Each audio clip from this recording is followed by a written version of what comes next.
Welcome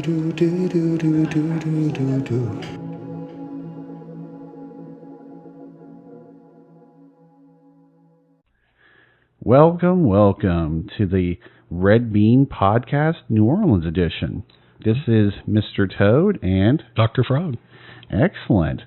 So we've been talking about this topic about women's soccer. Sure. What are your thoughts on women's soccer? Well, I guess I'm excited because in the United States, to see the Women's World Cup, I've been awake at 3 or 4 a.m. watching the group stages occur. And I've always been a fan of the U.S. women's team. Enjoyed watching the World Cup. I've always been a Major League Soccer fan and a Premier League Soccer fan, and watched the Men's World Cup as well. But it's just something that for summer 2023, I'm just excited to see soccer. Right now we're in August before the Premier League really gets underway, and I'm just a big soccer fan. So. And I believe on Sunday, August the 6th, the women's team, the U.S. women's team, is going to play Sweden at 4 a.m. Central. So I'm excited for that, 4 a.m. I'll be awake. Hopefully not make too much noises for my neighbors. There you go. Yeah, it'll be a fun time. One of the reasons why I want to name this episode, actually, is 15 to 5 will be just this overall idea about equal pay. I think if we're all familiar with the U.S. women's soccer team sued the U.S. or the Federation for Football. U.S. Soccer, which overlooks both the men and the women's soccer team. And so what happened was they sued them because of discrimination or gender pay gap or something like that. Sure, yeah, it's a common thing that people. But one of are very well attuned to is different ideas and conceptions of fairness. They'll say something's unfair if the outcome isn't exactly equal. Yeah. And one of the things I think was so interesting about this, and for whatever reason, I think ESPN really omitted this a lot and tried to paint a different type of picture. But as far as me and you are concerned, as we were watching some coverage on this, is they didn't sign the same deal. Well, notice all the actual news coverage didn't occur on ESPN, right? So ESPN is an entertainment channel bought out by Disney. So I see most of the pundits and opinion pieces on ESPN as Disney characters. They're literally Disney characters on there chirping about things. But the actual news outlets had a very different tone than the ESPN, which is more to get people riled up, to be more sensational, to be entertainment, really, and to play into people's fantasies and entertainment. Yeah. People want to see blood. They want to see but people upset and cheering and crying. But if you would have believed what they were saying, it was basically like, oh, the men and the women, they both had the same contract, and the women got paid less, and the men got paid more, and the men didn't win, and they still got more. Well, for example, a World Cup win, men do get their bonus for winning the World Cup 4 times greater. $407,000, I believe. Oh, versus I believe 100, something thousand. Yeah, that was certainly not in the one teams, but you can look at some of those single data points and say, well, look, the bonus for winning the tournament, isn't exactly the same, but it doesn't mean that the pay structures are the same, or what's guaranteed is the same, or the base salaries are the same, or the performance bonuses aren't the same, or the benefits aren't the same. So there's a lot of what we call multi-factored analysis. When you take into account a lot of other things, you have to remember also that these are agreements that both U.S. women's soccer and U.S. men's soccer agreed to in their collective bargaining. Yeah, the one thing that got me, though, through this whole process is that we found out that the women definitely had a different deal than the men. The men were paid to play. If they played, they got money. If they didn't play, they didn't get paid money. The other aspect is for the women, they had a $230,000 sign-on bonus. A $230,000 one-time signing bonus. So you have to remember. Anything. Well, you have to remember as well. A lot of these players play across several World Cup cycles. And so you're right. It sounds egregious to say, what, this women's player, it's their first time on the pitch, but she has a $230,000 signing bonus plus the $100,000 base salary for 20 players, and the NWSL salaries for the 11 players are about $62,000 to $67,000 a year. And so it looks like more up front and more guaranteed, but 8 years later, 12 years later of being on the team, that $230,000 seems so far ago that it doesn't, it feels like you've what's reflected on your friendly paycheck for winning a friendly, might be $8,000, but it's $13,000 for the men's. And so you might just say, hey, that thing from 10 years ago that I got that the men's team didn't get, who cares about the $230,000 10 years ago? Or the injury protection, or the maternity leave, or I think there's child rearing or something. Yeah, pay for child's. So a lot of these are covered on the men's team by their clubs, which the U.S. men's team has players across a variety of clubs in Europe, Bundesliga, Premier League. I was thinking of. I'm Pulisic. I don't know if he's going to stay at Chelsea this year. I think they're probably going to move him or get rid of him. But certainly you have Sargent in the Premier League. He was at Norfolk. I think he's going to probably go to Chelsea. But you have Reina, of course, with Borussia Dortmund. Yeah. You have Weston McKennie and playing at Juventus, I believe.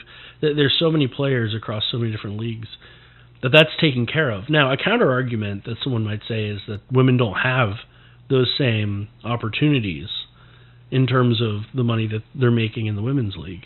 That only lasts for a summer. MLS lasts through April, but all the way through fall. So it's a longer league. The MLS is constantly growing in size. And as we know, Messi went to Inter Miami and has been doing very well for the past couple weeks. But basically, one argument would be, yes, the men have this covered, so the women have to have these sort of benefits that might not be covered if they're not a part of their club. The only issue I had was that the media in general made it seem like this was an apples-to-apples comparison, which I was like, when you start learning more about it, you started to say, wait a second, this is not an apples-to-apple. The men only got paid when they played. Women got paid regardless. And I think the most egregious example of this was during COVID when they weren't playing at all. And women made millions of dollars, and the men made nothing. That's the common example, given. But a lot of those men during COVID, they were still with their clubs. They weren't playing. Yeah, they weren't paying. Certainly from U.S. Soccer, they weren't receiving any pay. So I think it's kind of hard for them to say maybe a discrimination. And actually, I think in some cases, the men should really look at the women's deal. Do you think they should go towards something like that? Well, whether they should or shouldn't, I think you also have to take into account that the differences in these deals aren't necessarily bad, but it shows that people value different things. I guess women were looking for more stability. Certainly in the 90s, and there were a lot of soccer players in that era who maybe didn't have the regular club support. So they needed to, they wanted maybe more of the guaranteed money and the benefits, and that was more important to them. Whereas maybe modern women might want to rethink some of those values. But again, it might highlight just a value difference of saying everyone's going to be taken care of on our team versus maybe a more performance-heavy one that says, hey, if you don't step on the pitch, you're not going to get paid because you haven't actually done anything to be...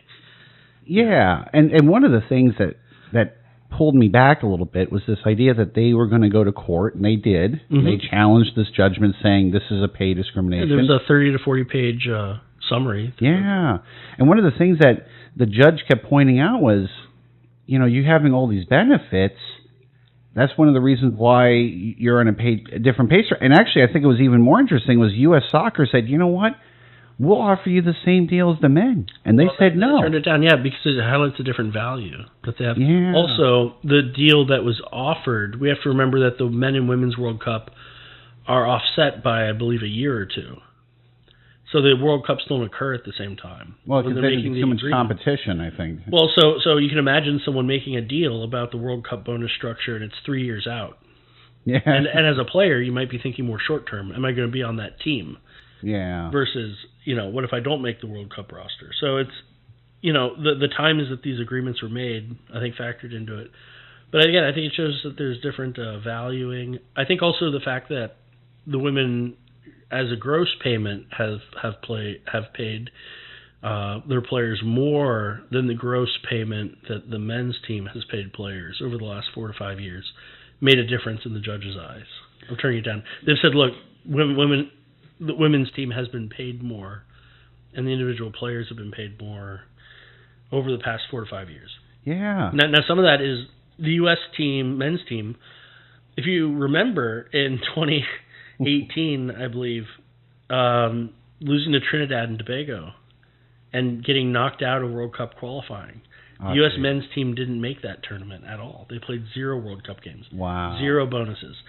0, less games played. They only played some friendlies over that 4-year period. Wow. So another way to say it is, look, we have a women's team that, they got paid more, but they're always in competition for the finals of their World Cup. They're always one of the top contenders in that. Just because the women's team qualified for more tournaments, does that mean that it's better or less? The men's team, of course, has the men's team, of course, has CONCACAF as well as the Gold Cup tournaments. But just because the women outperformed them in those tournaments, they earned more. But again, one thing you might ask for is, just because women, as a growth, in the same way that we would be skeptical of if the men's team was outperforming the women's team and the women claimed discrimination. If we'd be skeptical of that, we should also be skeptical of claims that it's discrimination when the women's team earns more, because we'd have to look at their performance and how many tournaments they've been in and how successful they've been in compared to the men's team recently. So, what I'm saying is if the men don't make the World Cup and so they get 0 bonuses but they play 0 games in that, does that mean that's discrimination because the women did qualify for the World Cup, the Women's World Cup, and they are doing very well, and they're in the knockout stages now, as of tomorrow morning as well. It sounds like to me, and this is, I watch soccer kind of passing by. I mainly watch men's soccer. I'll just be entirely maybe for the World Cup or something. Yeah, I'll watch something like that. But and then I like the FIFA tournaments. I've always been a huge fan of Holland. I love the you like the Dutch, huh? I love the Dutch. I have actually an orange jersey. I made a mistake one time wearing that when I was in Germany once. That was an interesting. That'd be an episode on its own. Well, that'd be funny. But this is what my takeaway from this whole story was this. It's probably me with the German jersey on. But this is my whole takeaway of it. What if the women would have won? And this is my rationale behind it was, if the women are going to be paid even more, let's say they got all the benefits of the pay to play, or no, not the pay to play, but get paid regardless, and then get paid bonuses on top of that. The gap between what the men are paid and what the women are paid would have just gone completely different direction. But the thing is, it would have continued to extend, and this is one reason why I try to avoid ideological thinking. The sort of what I call low IQ thinking of just looking at the gross pay numbers and then assuming it's due to discrimination.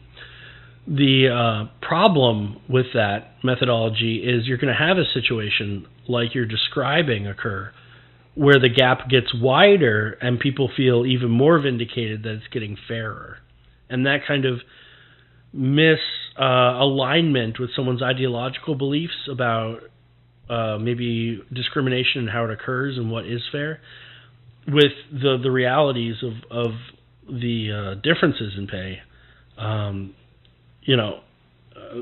worry is that if those thinkings aren't aligned, then there's no accuracy condition for the fairness, and then you end up in a more dystopic situation where the pay gap is even further than it is between men and women's teams. But I could also picture something in my mind, and this is what I was picturing, was something like men's soccer. You can watch it for $5, but then women's soccer, $15. And what I would By the way, MLS tickets have gone up way much greater than in the. Yeah. People are paying $30-$40 now instead of 15 or 10. Yeah, I would see there would be a major increase. Like, it would almost be like if you wanted to watch women's sports and they were getting paid this much with all the benefits plus the bonuses on top of it. The only way I could see that either surviving would be they would have to increase ticket prices. Raising ticket prices would necessarily help because you also have to have the number of people packing out the stadiums. So you have These are fewer teams that people. aren't filling. I know, like Atlanta United, it plays where the Falcons play. I was actually at that stadium, watched a game last year. Was it full? It was pretty full. I mean, there was maybe only 40,000 out of the 80. So half the 40 to 60. Well, 40 to 60,000 out of the 80. Yeah, it was pretty full though. But it's very different than if you're playing at one of these older stadiums that fills 13,000 or 17,000. Because this is the other issue that I would see in this particular scenario, and I had this picture in my mind of you have all the female soccer players from our U.S. team. They all hop in the Titanic. They're taking this Titanic and they're driving it as fast as possible at the iceberg, and they're like, we're not going to lower the prices of our tickets because we still want to be competitive, but we still want to get paid all this money. And so I would see some kind of a situation where you'd have like a Chapter 11 thing popping up at some point in the future. For the national team, it doesn't work off of standard private economics. The U.S. soccer is what manages those payments and those agreements. But the problem is, would they have the money, even though there would be fewer people there and they're being paid even more?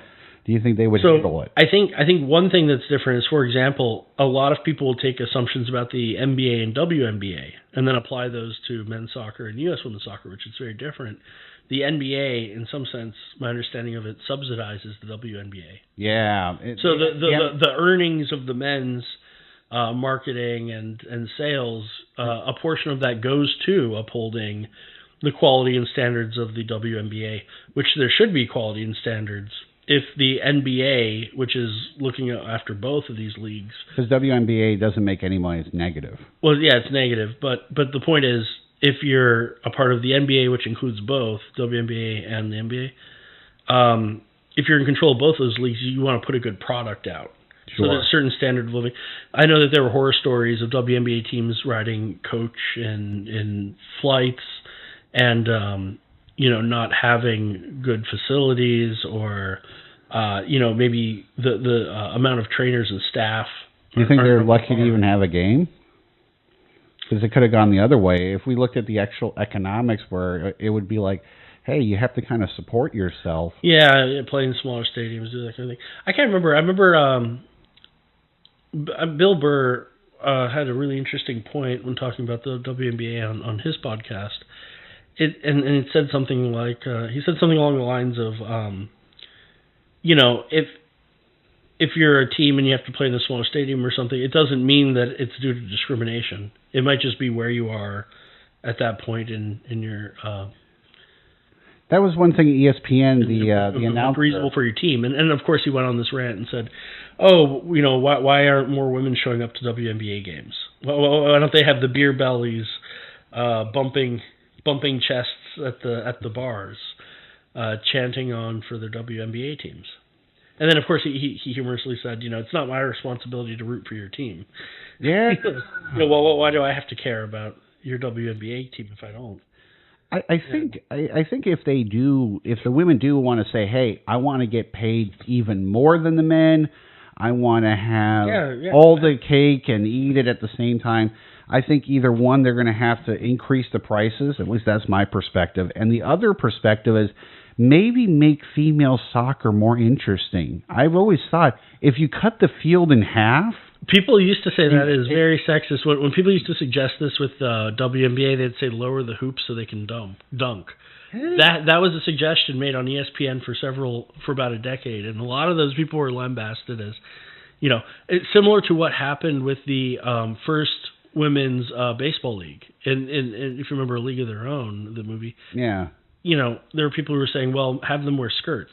If the girls wear skirts on the field while playing baseball, more people will attend and pay to watch them. But you can see how this would be well, I kind of like, hey, if we think of it as entertainment and we just objectify women, then it'll get more people in the. I think the idea with the smaller field or half the size of the field would be, I feel like the size, half the size, and this is the reason I would say that. And bigger soccer goals, so there are more goals. There you go. Well, not only just not the bigger, maybe actually smaller even, maybe a smaller. Well, then there's less goals. It's less interesting. See, but here's the thing: I feel like the games would be moving really fast. Do you feel like that would be faster? Like the distances would be further to travel? So this is something that, and I'm saying this as someone who loves women's soccer and has been watching the U.S. women's soccer team for at least over 2 decades, probably.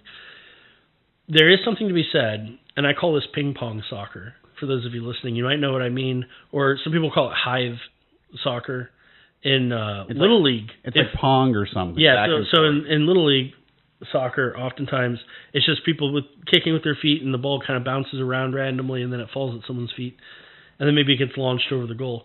But oftentimes with women's soccer, I'll notice that the counterattacks aren't as fast or aggressive in terms of like maybe as aggressive, but when I see Arsenal, on a counterattack against Man City, which the Community Shield is also on August 6th, 6 hours later at 10 a.m. Central for those Premier League fans, when Arsenal gets on a counterattack, it takes 5 seconds to cross the field and to set up a shot. They're sprinting full go. And sometimes with women's soccer, if someone is on the counterattack that's very aggressive, it might take 15, 20 seconds for the same counterattack, and it might involve a couple passes, and the jogging, the running isn't as fast. So what shortening the field would do, in your example, is that the switch from defense to offense and vice versa would be a little bit quicker. Do you think it would be more aggressive if it was a shorter field? Like women would be more in contact with each other? Do you think we'd see some kind of it's maybe still headbutting? No. Or so into each other. So that's obviously a non-soccer fan's question for sure. It would be just as aggressive. And the women's team, they're sliding into each other. It's aggressive. That's not the issue for entertainment value. It just has to do with the pace of the game. I think the pace of the game would be a little bit quicker. It's one reason why I used to watch that beach soccer, the futsal soccer. If you've ever seen that, it's smaller. It's 3-on-3, 5-on-5, with mini goals, and it's really entertaining to watch though. And you still have different. A lot of times you'll have celebrities play it, but they'll also have tournaments for different nations playing it.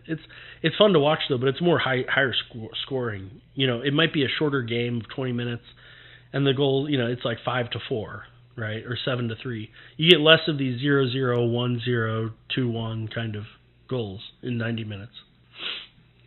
But that's one thing to do. I mean, the NBA also thought about this with their 3-point line, and they thought about this with their use of fouls. What can we do to get more points on the board? Yeah. Even in baseball, to speed up the game, they shortened the clock. There's now a clock that counts between pitches. Yep. So you can't play as many mind games and delay the game and have it last for 5-6 hours. Now games are 2 to 4 hours or 2 to 3.5. Do you think, as a sports fan, that if they did shorten the field, do you think that would make the game more interesting? Do you think you would be more in tune to tune in and watch this? I think if someone was to listen to our podcast and say, hey, I'm a manager of female soccer teams or something, and I can make suggestions, maybe cutting this field in half. To be honest, I think, and again, I want this taken the right way, a lot of times people are fans of teams. If they're not a fan of a team that's within their city, then they have to be a fan of a player. So everyone knows LeBron, and there were LeBron fans, whether he went to Cleveland, Miami, back to Cleveland, then to L.A. They go wherever LeBron goes. I think what we need more marketing so that everyone recognizes Mia Hamm right off the bat. Everyone recognizes Rapinoe. Everyone recognizes Morgan or any of the other up-and-coming younger talent. One thing I wanted to point out also is that the women's team, U.S. soccer team, makes a ticket revenue share. $1.50, I believe, right? Yeah, but also there was something that surprised me that relates to this growing of a league. Sure. They have partnership bonuses tied to increased viewership. So the players actually get more money the more that the viewership grows, and I think that's an incentive not just for more goals on the field, but also, maybe the way that they interact in public. And I know that, you have thoughts on Rapinoe and being more vocal about the pay gap, perceived pay gap, and other things. She did do a really good, I think it was a Galaxy commercial or a T-Mobile commercial. Sure. Which seemed very non-political. Yeah, she was just like, hey, this is a really good phone that you should try out. And I was watching it waiting for, like, a claim of discrimination to happen, and she never did it in that entire phone commercial. Really? Wow. I know. Good. She just smiled and was like, "Hey, this is a really good product," and people were like, "Yeah, that's awesome. Hey, try it. Give this phone a try." And I'll tell you what, I'm still talking about that phone. I'm like, wow, Rapinoe actually did like a really good commercial, and I just think we need more of those wholesome kind of ways to connect to the different players than through news articles about claims of discrimination by multimillionaires and claims that, like, hey, we don't really like what's going on, we don't really like what we're crying the blues, we're millionaires but we're still crying the blues. Well, and I was thinking of this, if you're going to work, let's say you walk into a department store, let's say you go into a department store, you're going to want good customer service. Yeah. But you're going to want the greeter, when you walk inside, you're going to want them to smile and say, hey, I'm happy to be working at a Dillard's or Macy's. Are you telling me, Dr. Frog, that if I walk in somewhere and the person greeting me in there spits in my eye, that's good news? It isn't them spitting into your eye, but if I walk into a Ralph Lauren, is that the suit shop? Ralph Lauren? Yeah, that's a famous fashion. Yeah, so there's Ralph Lauren. If you walk into a Ralph Lauren or a Ritz-Carlton or if you walk into a Marriott on Canal Street. Right? And they're frowning. The greeter's frowning, and you say, oh, I'm really happy to visit this place. What's going on? And they say, I just don't like management. There's so much racism and discrimination and hatred. Then I'm going to say, okay, I'm just going to go down to the residence down in the French Quarter and stay there instead. I'm just going to. I'm using these as examples. Right? Yeah. But what I'm saying is, what we need to really energize the U.S. women's soccer fan base is for people to connect with players, and for the players to recognize that they're selling a product. Yeah, and I think that's one of the things I don't like about Rapinoe. I mean, you said the Galaxy thing, but the one thing that I did feel like was in poor taste was the Subway thing, where she's like kicking the soccer ball at somebody. Oh, she did a Subway commercial. Yeah, she did a Subway commercial where she's kicking the ball in a Subway, and I'm sitting here like, and I think it hit somebody, or I can't remember. I have to look back. Hit a guy, and it probably hit a guy. Started bleeding and rolling on the ground. And then she said, "Hey, let's kick this guy some more." While she's holding a trophy in her hand. You know, the big trophy in her hand. She's like kicking somebody. So you didn't like that because it showed some violence towards someone in the Subway? No, I think what happened was so many people boycotted Subway that they had to take the Subway thing down. Wait, they boycotted Subway just because Rapinoe kicked the soccer ball in a Subway for part of a commercial? And she was like, I guess she was being very aggressive towards male customers. Well, yeah, so if it's that, I think we need more. I mean, it makes me wonder about in the 1980s, there were a lot of buddy films, or what do they call them? There were a lot of, I know there were a lot of buddy cop films. But I love those buddy movies where those two guys are like, hey guys, let's go somewhere. Well, and they almost intentionally, sometimes there'd be people of different races or different genders. Yeah. But it showed, commonality. Well, I'm thinking of something like Die Hard, which I think was probably the early 90s. Yeah. But something where, there are people from very different backgrounds who come together and they connect and they go through something meaningful. And they're just like, hey, there's a lot of positivity and positive energy in a lot of those 80s and 90s films. And I just feel like we need some of that positivity. Yeah, this whole pitting people against each other, I don't think it's or violence being funny. Like, hey, it's funny if you push them over. I think in terms of archetypes, I'm probably using the word incorrectly. In terms of the stereotypes, we've usually, for men at least, I know, all right, I'm not going to say too much, but I grew up in sometimes a smaller town where, like, it was kind of funny if you punch a guy. Like, I know a lot of girls growing up, they would, like, punch a guy in the shoulder or in the face or something. It hitting a guy was kind of like it's like a hazing kind of thing. Well, it's a little bit hazing, but it's also like to see if you're tough or whatever, you know. So like if you punch him, it's like nothing's happening. You know, if it doesn't bother him, it means you've got a good guy. Maybe I don't know, but sometimes that just happens. So I saw like lots of guys just getting hit, but I think we're at the point now, especially as adults, where like, you know, if Rapinoe like trips someone and kicks them, and they're a guy, the assumption is like, well, the guy's invincible anyway. So it's almost humorous. And what we also do is we downplay women's violence in that way as well, to say, it's just Rapinoe kicking the soccer ball. What are you going to do? Cry if it hits you in the face? Yeah. And so what we do is we kind of devalue the agency of women in that way, and then we overvalue the supposed superhuman capacities of men to take pain. I think men actually have a lower tolerance for pain than women. If you look at like childbirth or something. Yeah. So actually, if that guy gets hit in the face, he's gonna have a bloody nose. He's gonna go, oh my gosh, that's horrible. I gotta tell somebody. He's human. He bleeds. Men are human. They bleed. And we've used, I think, The Simpsons. It's either South Park or The Simpsons did a great job of analyzing. I think it was The Simpsons. There was a home video. They're making fun of America's favorite, like America's Home Video, whatever that show's called. And I think it was Bart kicks a football and it hits this old man in the groin. He goes, oh, and leans over, clutching his groin. And then they send that in, and it becomes like America's most popular video or something. And then they reenact it, and it's kind of like, just kicking a guy in the groin and.